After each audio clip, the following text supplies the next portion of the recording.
This episode of Nos Arietes is sponsored by Full Pull Wines, a Seattle-based wine retailer and proud sponsor of Nos Arietes since 2011.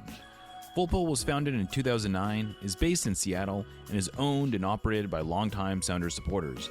They offer the best boutique wines of the world to members of their mailing list, with special focus on their home, the Pacific Northwest. Hi, I'm Will Bruin, and I was just recognized as a Seattle Sounders legend. Now I get to do voice reads for the Sounder at Heart podcast network. Here we go. Come on! Hey, O'Shan! Let's go! Save by Fry!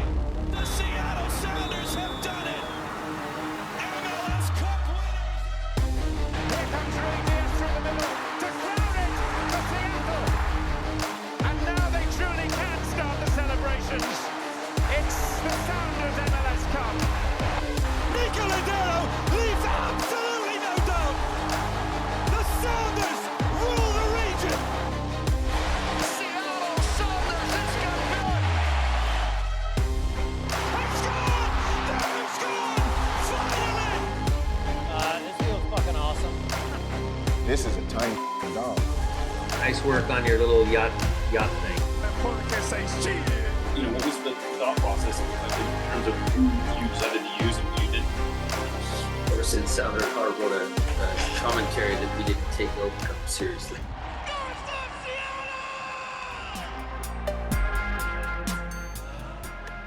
Welcome back to another episode of Nos Arietes. We're doing another installment of this, what we learned this week with Nico, and I'm Jeremiah Shan, joined today by Niko Moreno, as always. We're here at Lumen Field. I think the first time we've recorded at Lumen Field. This is the first time we are at Lumen Field, and that is something to highlight. We have the beautiful Lumen Field right in front of us, where just tomorrow, Nico Lodeiro will be walking through that hallway where he did so many times in that field where he lifted an MLS Cup, where he lifted championships, or CCL at the time, Cup. And now he's going to do it on an orange. Awful. I hate orange, by the way. But an orange jersey. And it has to do with Houston, by the way. I just don't like orange. But he'll be doing that. It might seem weird. It might seem odd. I am looking forward to it seems almost certain ovation by the fans. And he'll get a good welcome, I think. All the preliminaries for a Sounders legend. Yeah, so the Sounders are doing a pregame ceremony. I guess that's probably, I'm trying to remember what they did for Ozzie Alonso, but I would say the Ozzie Alonso's return is the closest comparison that we can make, where Ozzie ended up playing a few years after that, but it was a big deal when he came back.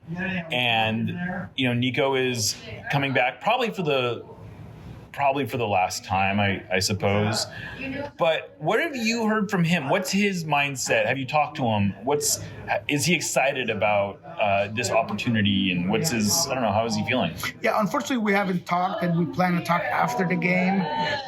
But in the past and well before this game, he's always wondered what that would feel like. And this goes all the way back to when he was in Orlando. And we've had long discussions about how he would feel walking and being in front of the fans that he loves so much. The main reason why he wanted to come back to the city was because he felt a specific connection to the community and the people. And as many soccer players, sometimes a lot of those achievements that you get, titles, whatever you can think of when it comes to being a soccer player, you kind of relate that and you kind of gift that to the fans. And he always brought that up, that he just wanted to do it one more time for the fans, but he always wondered what it would look like on the opposite end, because he's a competitor. Sure. And he always said that when I'm there, if I'm on an opposite jersey, I'm going to go out there for the win. So a lot of, things are still up in the air. What happens when he scores, if he scores, what happens. Brian was very confident he wouldn't celebrate. I was surprised how confident he's very confident. How confident are you of what Nico will do if he scores? Hey, man, I think that it's 50-50 because it really goes into the emotions of the game. Sure. And if there's something true about Nico Lodeiro is that he's a passionate guy. And sometimes passion goes along with a little impulsiveness. Yeah. So I know one thing certain, that he'll probably shed some tears walking into this field. And when he gets that ovation, because he's that guy, he'll probably shed some tears. But when he comes to playing the game, if this is a tied 0-0 game, he puts a banger, there's a good chance he just goes off and just really rips off his shirt. Rips off his shirt. You know? Like, I don't expect him to get in front of like the bench and like celebrate in front of the opposite bench. But maybe, he celebrates. That said, he is a class act. He's probably thinking more about the respect to the fans. Yeah. So there is when maybe he might just give you a little like hands together or hands up in the air. But those are all exciting things that this game come with, and that's why it's a must see, and that's why you gotta be here. No, it'll be, and ironically, I won't be here, which I feel very bad about. Ooh. But I have other responsibilities that I have to take care of. That said, it's a huge game for the Sounders from specifically the perspective that they just need a win, and they really need a win at home. I'm not going to say this is a must-win game, but it's a game that they should and they should feel like they need to win. Look, I was watching the last Houston game, and they might not be as dynamic and dangerous as they were before, but they could have very well tied that game against RSL. There is a goal that gets called off because of an obstruction of an offside, which I hate that rule because it's so like subjective. Didn't really think that Bossy goal should got it taken back, but he did. That would have made all the difference because they ended up losing 2-1. Nico played well. Nico is still able to get into that final third. There is a run that he makes. It's a secondary run into the 18. He gets the ball on the end line and puts a gorgeous cross over the top for Ponce, and Ponce misses it by a couple of inches. So this is a team that maybe the biggest flaw that I've seen since I've been watching them this season is defensively. They get scored on 44 seconds or 50 seconds into this game in a quick moment, exposing the flanks. So how do they battle with Seattle? I think is going to be the biggest question, because Ben Olsen's always been someone that knows how to play Seattle. And it goes back all the way to last season. Back-to-back games, 0 goals. He made it difficult, hard for Seattle to get behind his defenders, was a little bit more conservative with his fullbacks that tend to do overload, tends to put Dorsey on one side, tends to put Escobar on the other side. So he's a little bit more conservative when it comes to Seattle. So I'm just curious about it. I honestly think that Houston has the tools still, that despite not having those X factors that they did last season, to make it hard for Seattle to be at least on the front end, or at least will make it hard for Seattle to break them down. Yeah, this is a team that the Sounders had to go to penalties to beat in both games that they played in the playoffs last year. Houston's never won here, but they also are competitive here. For a team, for the record as one-sided as the record is between these two teams, especially here, a lot of competitive games, a lot of close games. It's not like the Sounders have just run over them, and I would expect this to be a tough game. They do have some trouble in the back right now. They transferred out Michel at the start of the season. He was a very good player for them last year. Yeah. They've been feeling that, and then I think they're down to their third goalkeeper now. And he struggles, Maurer, he doesn't vote a lot of confidence. A couple of shots against RSL, either they were gimmies, and he just punched them out of just being a little bit nervous. I think in set pieces, he also struggled to be decisive, and that's somewhere where Seattle could definitely pounce on and try to take advantage of. One interesting thing that I saw out of Houston this week is that they actually had a friendly against El Salvador. They did, midweek, and that was interesting. I guess it's the same thing as an inner squad, but I don't know. There's the physicality component that I'm wondering if it benefits or it just, I don't know. Why would they play a midweek friendly this early in the season against El Salvador? Which when I saw that, I was like, what is happening here? Why? And so it was because there's a lot of confusion. It was on the same day that the Open Cup was being played, and some people on our Discord were like, why looks like they're starting their first choice group basically against in the Open Cup. And I'm like, they're not in the Open Cup. What's happening? Mm-hmm. Yep, nope. Nope, it's a friendly against El Salvador. So, who knows? I don't know how much of an impact or any of it that will have, but that's an interesting little footnote to all of this. And you talk about goalkeepers. One of my biggest frustrations coming out of the St. Louis game, and I don't want to get too much into the St. Louis game, but one of the things that was frustrating is that they were facing a backup goalkeeper, and they only put one shot on frame, and it wasn't a particularly dangerous shot. And just get in. And the thing that was killing me is that the St. Louis keeper did not look very confident with the ball at his feet. He did, and he never really got tested on his shot stopping.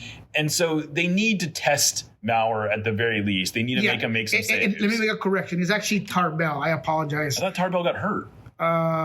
Well, I think that's the guy that came in was Maurer. Okay. Yeah, exactly. I thought I was double checking because I remember seeing Maurer. It's Maurer's going. It was Maurer. Okay. That's where my thing was. So he's supposed to be the starter. He's supposed to come in. And you're right. That was one of the things that we're not going to talk about St. Louis, but if there was something that we took out of that game is that defensively Shadow did their job, but offensively they just didn't. They just didn't. They created half chances, but because of the disconnect with Ferreira, that's where kind of things didn't work out. And again, this was not an indictment against Ferreira. And I said this on Monday on Love and Scorchers. I'm not worried about Ferreira the player. I'm worried about Ferreira the player for this system and how quickly he can adapt. Because if anything we got out of this week of what we learned was that he's definitely gotten barely any minutes at the nine. He's been on a minute restriction per Brian Smetzer. Yeah. And today I asked them what did they do to kind of get him more familiar with everything. They got more chances on goal. They got more of a workout, but it's all about in-game chemistry. And people don't realize how key and important that can be, especially for that specific position where I got to know where you're going to be if I'm checking in. You got to know where I'm going to be when we're possessing and I want a long ball. And you saw a little bit of that. I loved your video, by the way, where, Georgie Manungu, he could have easily given Ferreira a shot at a very good look in front of the 18, and he didn't. I thought him and Albert, there were times that Ferreira would make a run. And Albert just was a little late to release him. Exactly. And, So all those things need to be in sync, need to be sharpened in order to have a good game against Houston. Yeah, I would agree with all that. And you'll probably get I will say one thing that was maybe encouraging, if you could look at it that way, when Brian talked to us earlier this week, is he made it pretty clear that Jesus is their number one choice right now at the number 9. Like, he's going to get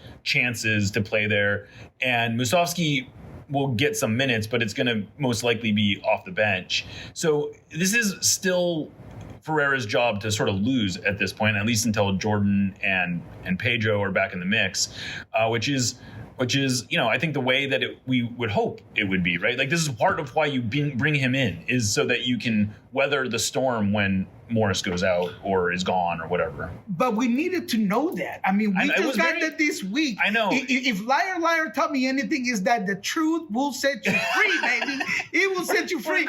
And that's early 2000s. That's right, Jim Carrey. That's right.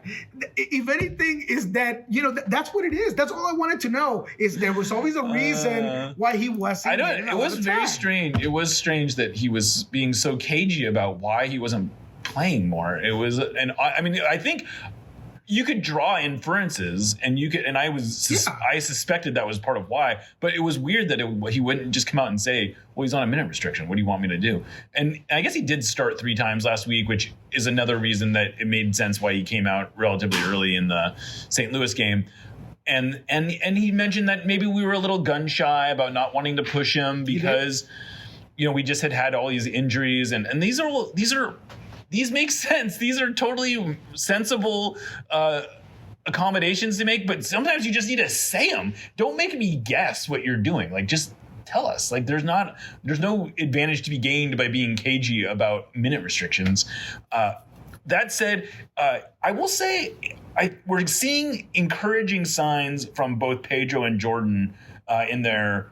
I would say that neither one of those are very super serious injuries. They have both been out jogging. They both look like they're moving fine. I'm not saying they're coming back in the next week or even 2, but I wouldn't be surprised if both of them are on the shorter end of the window that Brian gave us, which was 4 to 6 weeks for each of them, which would mean Pedro is probably out 2 more weeks and Jordan might be out 3 weeks more. And that's not the end of the world. I mean, this should not be a huge problem, and I think that's encouraging that it's okay. Like, this is the time of year to be cautious with these things. Yeah, no, and I off the mics, I got to hear a little bit. It sounds like Pedro's in good spirits. It sounds like he was joking around with with Jose, with media members, and he just seems to be in a good mood. And that tells you enough about it. If a player is not trying to talk to you, he's completely away. He just seems down. Yeah. That's something to worry about. I also always correlate how much on the ball training you're getting. Mm-hmm. If you're doing a lot of like resistant training and jogging and all of these things, but no ball work, I'm concerned. But they did a lot of work. I even saw Pedro shooting the ball. If you're really concerned, if they're letting him about shoot, they don't let him shoot at all when they're correct, because that's where they can hurt themselves sort of accidentally, because that is just a different kind of movement, and they're always worried about. Especially shooting. I mean, passing is little, but shooting is definitely where they can sometimes. I feel like that's the last thing they let them do before they're letting them run out and play. So those are good signs. And Brian seems confident. I gotta say that Brian seems confident in the team. Seems confident in the tactics. And sometimes I'll look for him to be that face of just calmness, and it feels like he's really okay with what he has going on with the rotational players, despite him saying that he'd laugh if I got a ball to the head. I do wish him the best, and we're happy to see him back from his illness, and therefore I will say that what he has going for himself right now is that there's a lot of confidence in this group, in the unity and both the talent that essentially will be on field. It does seem, I will say that one of the things that the Sounders have done over the last few years is that I think there is something to be said about the collective being stronger than the individual parts. And there is a sense of togetherness, and there's a sense of, like, that doesn't mean they're always getting along, but I do think that they all believe in each other's motives, and they sort of are able to get themselves pushing in the same direction in a way that a team that has less like existing relationships will do. And so I don't know, though, it'll be interesting to see how they get through this next stretch, but I think there's reason to feel okay about it. I know last week's result got people in the dumps a bit, which I can appreciate. It was not the most exciting game, but no. We'll see. And there were things that, you just are not expecting from Seattle, and it was a hard team. And I don't think people realize how good defensively San Luis is. And I think they're right now they have the 4th longest shutout streak to start a season in MLS history, which is, I mean, that's something, right? Like, this is not a pushover team. Thank you for listening to the Sounder at Heart Podcast Network, which now includes Nos Arietes, Lobbing Scorchers, and the Cooler Guild. We've been independent since August of 2023, but need your support to make sure it continues. Although this podcast is free, it's only made possible by your continued support. Memberships start as low as $25 a year, which not only helps make podcasts like this one happen, but also gets you access to everything we produce. If you're able to support us at higher levels, starting at $75 a year, you gain access to a host of other perks, most notably entry into our members-only Discord, where the smartest, funniest, and most engaged commenters share their thoughts and ideas. To find out more, just visit sounderatheart.com and click the subscribe button in the top right corner. Thanks for listening. It's getting to be that time of year when you need to figure out how to watch Sounders games. If you're an Alliance member, you are getting a free subscription to MLS Season Pass, and you're covered. Similarly, if you're a T-Mobile subscriber, you're also covered. But if you're going to have to pay for one, you may as well give us some of that money. By using the link sounderatheart.com/MLS Season Pass, you'll help support independent media while also getting access to every Sounders game, every other MLS game, MLS 360, and all sorts of other content. Just to make things extra easy, we'll put a link in the show notes too. Thanks. Nos Arietes, admittedly, is not exactly known for our spicy takes, but that doesn't mean we want our food to be mild. Spice up your life with Hacks and Ferments. Handcrafted in Georgetown and made with the best local ingredients from across the Pacific Northwest, they specialize in unique small batch fermented hot sauces and vinegars. Hacks and Ferments brings bold flavors and natural fermentation together for something truly special. Whether you're a heat seeker or just looking to elevate your cooking, you'll find something you love at hacksandferments.com. That's HAXANFERMENTS.com. And right now, if you use the code SOUNDERATHEART, that's all one word, at checkout, you will get a free hot sauce with your order. Again, go to hacksandferments.com, use the code SOUNDERATHEART at checkout for a free hot sauce with your order. Hacks and Ferments is a proud sponsor of the Sounder at Heart podcast network. Those excuses won't be here against Houston, of course. Like, they need to win this game. Like, They do. Like, this is a game they should win. And just two more things. Kim Kihei and Reed both look very close. They look close. Yeah, those are good things. And earlier this week, we didn't ask him today, but earlier this week, Brian said that he didn't think they would be available for Houston, but he expected them to both be available for San Jose, which is next week. Although they were full in training. That's what he looked like. Yeah, it looked like. So I wouldn't be totally shocked if one or both of them were on the bench this week. I'm not necessarily expecting it. I don't know that I would expect either one of them to play, even if they're on the bench. But they might be enough there to, in an emergency, break glass in case of emergency, because they are a little short. Stu Hawkins and Travion Sousa both played for Defiance last night in the Open Cup. In case you didn't know, Defiance beat Washington Athletic Club in the first round, and now they're going to be playing at Spokane, or they're going to be hosting Spokane Velocity in the next round on April 2nd, just to get that all out of the way. But both Travion and Stu were limited to only 45 minutes, in part because the bench is so short. They can't afford to sort of take a chance and let them, and risk with even the guys who are who haven't played at all for the first team they can't risk them. And that's where kind of the situation is right now. Yeah, and then Obed is out with the U20 for Mexico. Nuhu is with Cameroon. And he played on Wednesday 90 minutes. He did, yes. Mm-hmm. It'll be, I am kind of curious if he has any issues getting back. I hope he doesn't, but it's always an adventure. It tends tricky from over there, yeah. Yeah, and Nuhu doesn't make it any easier.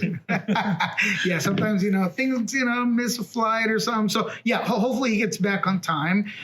However, I would say that, Yamar's back too. Yamar's back, and that's important. He seems to be in good spirits as well. I have to deal with a family emergency in Colombia. He's back. He looked good today.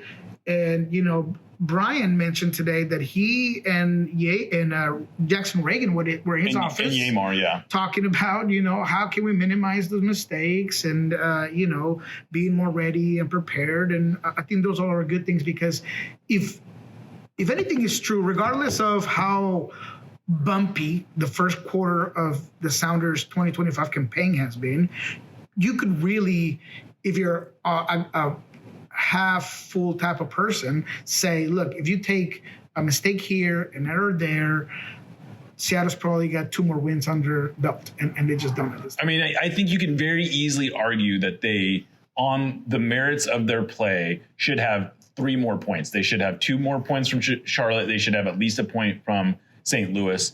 And really the only game they looked bad in the MLS was the RSL game. And even then, that was that was an offside call. They had 2 offside calls go against them. That could have been a very different game too. So I don't know that they've been, I think their record is maybe a little worse than their quality of play up to this point.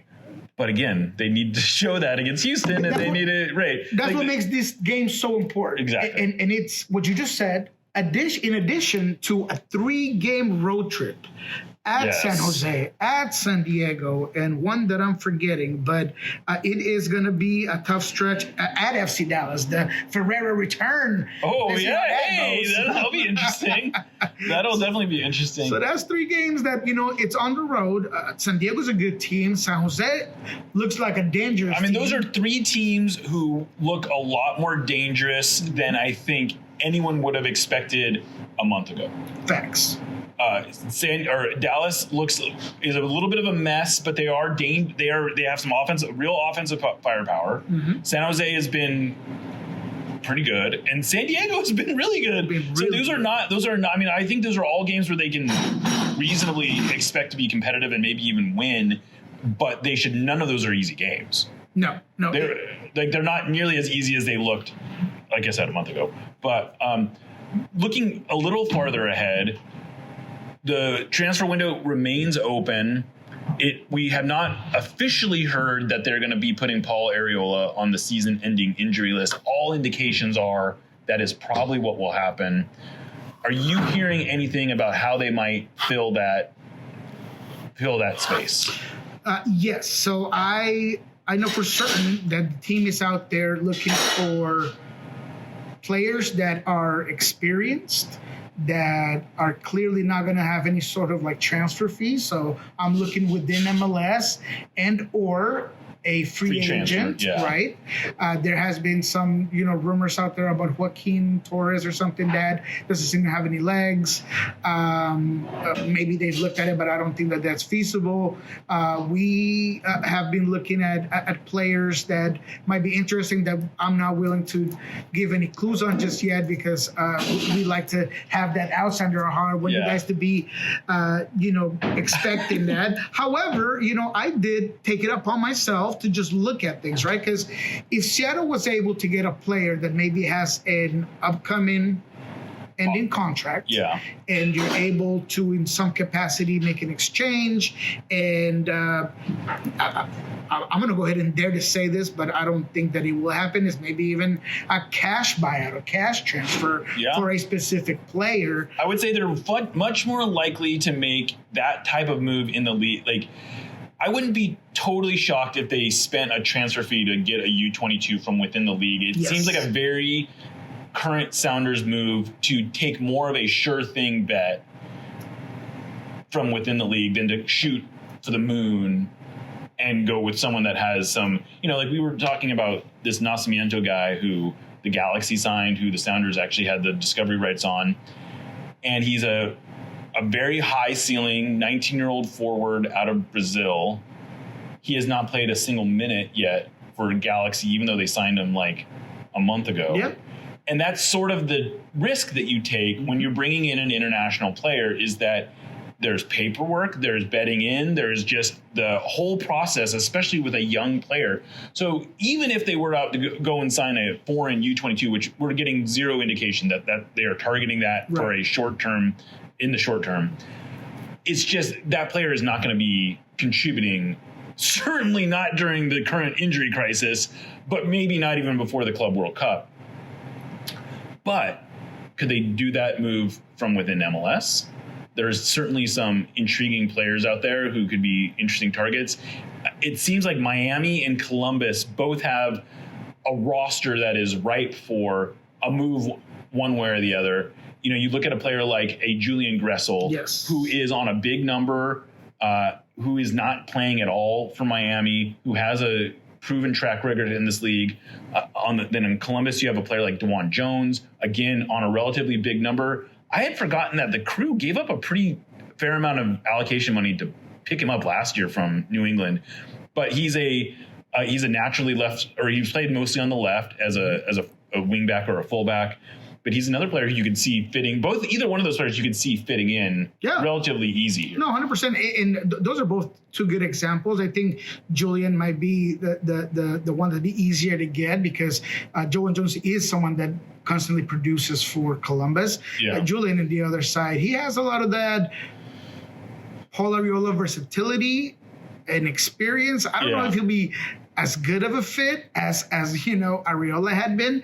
But the two guys I was looking at, and again, this is just completely speculation, but Salloi, Daniel Salloi, from Kansas City. He's got really good moments. He could play out wide. He's someone who might be benefiting from just a change of scenery in a team that could potentially maybe use a spot to go and get somebody else. So that's a player that I found interesting. Another player that I thought was maybe in the cusp was in Miami, and it was Taylor. Robert Taylor, Taylor. And we know the Sounders have talked to Miami constantly about Taylor. Like, this has been a player they have been talking, like when I know that they talked to Chris Henderson about him the last 2 years. So that's another player who I could see the Sounders being intrigued in, and he doesn't seem to be playing much now, right? No, he hasn't, and not with this roster, right? And he has a history of injuries, which I know won't bode well with our audience. I mean, they're immediately gonna pull the plug on it before it even happens. But that's another player that I thought, just looking at salaries, looking at the possibilities, and there's one that really caught my attention. Salaries too high. Might be difficult to get him out of there, but I thought Christian Espinosa would be a fun fit for this team. Oh, the San Jose winger. Yeah, he would be a fun fit here. He would be a fun fit here. He would be a very fun fit here. He's not a designated player, is he? He's not a designated player. Oh, okay. Well, no. I make a mistake. That is, he's at 2.1. Okay, so he's maybe a little too high. He's might be a little too high, but that would be a fun player. Yeah, I've seen things happen. I mean, I don't know how much could be done, but at the same time, we got Ferreira out of a DP, so whatever could happen. I mean, there's just options. But what I'm here to say is this: the U22 might be a little bit more difficult to get in this transfer window, because I'm guessing they want to do a little bit more research. In the summer, there might be more options. The in-league thing makes sense. But if you're able to get somebody now, it would honestly make me feel like the team is going out there to correct the path that they're in necessarily. And not as if this club and this roster is not sufficient. I'm just saying that by losing an important contributor, in my opinion, I think that, if they have we know they have the resources and the capacity to replace a Paul Arriola. And I think it is sort of an important statement of purpose to go out and say, look, we know we lost a player who was effectively a starter for us. Mm-hmm. We are not going to just sit on our hands. We're going to go out and try to replace them the best that we can. Mm-hmm. And that's not just getting a body, but getting a player who we think might be maybe not. I don't know if it's realistic for them to think, we're going to get an improvement over this, but it's totally reasonable to think, why can't you go out and get a player who is capable of competing for starters minutes? 100%.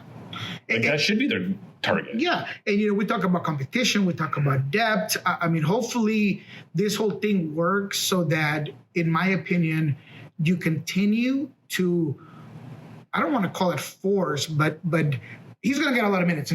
Ferreira, he's going to get a lot of minutes out of the 9. Yeah. And I'm hoping that continues to be the objective. Let's keep him up there. Not like he can't play back, but we already know that his game is designed for it. But I want to see him do a lot of stuff up there. So by bringing somebody else, good of a player. We've I think it's almost impossible to argue that his ceiling is not the highest it can be playing as a 9, playing close to goal. He is a goal scorer. He is obviously very good at other things. He's got a nuanced game. But if you're talking about how can we get the most out of this player, that's his game. I mean, he should be leading the line. He should. I mean, at the very least, until Jordan is here. And then I hope. I think the best case scenario is that he plays well enough where they sort of have to reconsider how they're using him. And the other thing is that, look, nobody in the Western Conference is running away with this thing. No. So it's not like it's a necessity for the Sounders to panic and it's a must win, right off the bat, because this team has done it before where they don't have a very good half of the season and then they still make the playoffs. But I would like to see that urgency for them to just be better for this atmosphere that you've talked about, for these fans that come out here. Let's get it excited. Yes. Exactly. Get them excited to show up. Right. And I think that's something that has sometimes been lost, is that this sort of trust the process mentality has led to good results. But it has also led to a frustrating pattern of it'll all work itself out in the end. And that's just not that exciting. Sometimes it does work itself out in the end, but that isn't how you capture hearts and minds. No, it really isn't. And look, sometimes, again, it's not just about the standings or wins or losses. It's just about having a team that you feel like, and this team can't compete, but if you add another piece, you are upping that potential, you're upping that ceiling, that expectation. And it's something that me and you have drilled on, is what's the expectation of this team? And I know it's not just coasting and barely hanging on at the beginning of a season. I'm going to use an analogy that I think you'll appreciate because you are someone who enjoys good food, is that you can serve someone a great meal and it can taste great and you can appreciate what it was. But when it comes out and it doesn't look special, that diminishes the experience. It doesn't make it a worse meal. It doesn't make it taste bad. It doesn't mean that it wasn't well put together. But the presentation matters. Mm-hmm. The presentation, we eat with our eyes as much as our mouths. And I think that sometimes we lose sight of that when, like, the way this team is constructed, sometimes it's like, look, we aren't eating with our, like, they've almost decided, like, we don't need to eat with our eyes. Is it taste good or does it not taste good? Is it getting you full? Or is it getting you full? Is it nourishing you? And yes, the Sounders have been putting together a very nourishing product. Yeah, I love that analogy, by the way. First of all, I love analogies and good food. and as somebody who's paid $35 for an old-fashioned because it comes in a little crystal thing with the smoke coming out of it and a little flour. It didn't taste that much better, but the experience was better. And I think sometimes that we could do a little bit better job of presentation. And part of presentation is getting people excited with roster moves and rumors and all kinds of this stuff that is not necessarily not necessarily X's and O's and game models and all these kind of things. It's just the energy, the hype, and I think that I would love that. This is an opportunity for the Sounders to do that, I guess is what I'm saying, and I hope that they, that doesn't mean they have to go out and spend $1 million in transfer fees or $10 million in transfer fees, but if they can just get a player that you go, I could see him raising the ceiling of this team. Yeah, why not? And I will say that I am certain to 100%, I'll bet anything that this team will secure a player before the end of this transfer window. That's absolutely certain, in my opinion. I mean, they with everything, estimated guess, an educated guess of mine, looking at the surroundings, looking at what I know, with the MO of the team, I think that there is a certainty that they will go out there and get a player. Who that is and how fans respond, that's right. Completely, but it does. We are getting good signs from the team that they understand that this is an opportunity that they're out there actively working the phones and trying to make something happen. But good place to probably leave this. Nico, El Rolo NW on socials. You can listen to him on Lobbing Scorchers on Mondays, right? Pulso Sports. Anywhere else? Are you going to be on TV? Oh, yes. I'm going to be on TV tonight. I don't know if this will come out before that, but 7:30, Washington Sports Wrap. I will be talking Fox 13 News. I'm going to actually be with Michelle Lutka. Big time. Look at this guy. Oh, come on. I'm over there just working for Sounder Heart. Yeah, and maybe that's a good point for me to just I always have like a little bit of a closing thing with these, and I tend to get in a groove when it comes to that. The closing statement or just moment for me here. This Nico Lodeiro thing is a huge deal, and I know fans are going to want to know. You asked me about it, and I talked about how much he does feel like this is his city, and he's going to be so emotional, and he's going to be happy to be back. But I also know that there is a part of Nico that will come out here with a big chip on his shoulder because there was so much that he tried to do to get back here that I'm curious of what he'll say in our post-game interview that we have scheduled to see if those emotions, change or that moment that he has changes anything out of that human sensation of whether Brian did, ponder upon, and I'm sure he did because he told us he pondered upon the X's and O's and the possibilities and the pros and cons of bringing Nico back. Ultimately, the decision was no, you're not coming. Yeah. We don't need you, even without us having to pay a penny of your salary. So it's a human emotion to feel rejected. Sure. And it's a human emotion to feel that the team that I kind of played for that I played for, that I almost put on the map with my sweat and tears, did not want me back. So I want to know where that contrast lies at the end of the game, and that's something that I'm going to be very focused on, that I'm going to talk to, that I'm hopefully going to be able to rely upon on Sounder Heart as well. And depending on how much he gives me, he could just be a mute. He could just be like, man, I don't even know how to break this down. I don't know how to articulate it, but it is something that I'll be looking for. Oh, was this the Seattle? Is this it? Oh yeah, I did remember this place. I had a couple of runnings here. Yeah, That's all I said. That's the way I'll finish it. Thank you for all the comments, the following. Thank you, of course, Jeremiah, for continuing to keep this project, this show going. I'm very excited about it.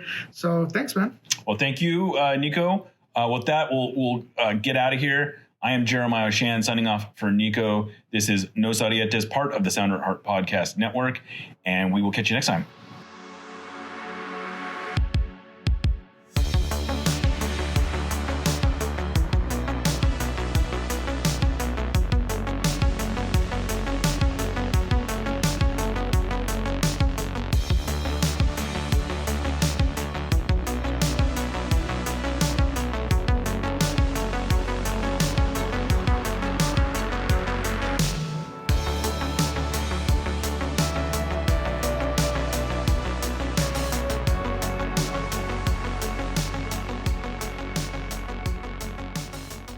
I expect a LAFC who's motivated to prove themselves at home, to prove to their fans that they're capable of winning in this league.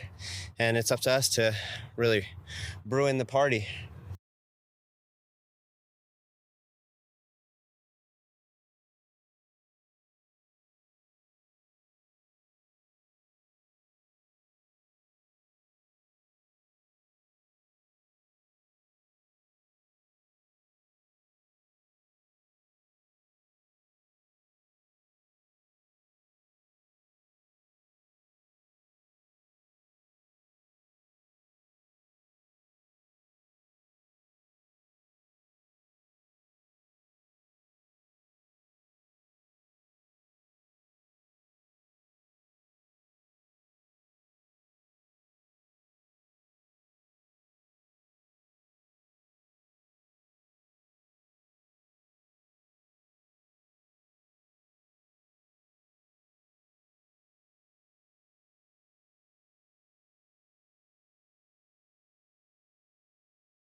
You guys like that? No. Awkward joke, dad joke right there, huh?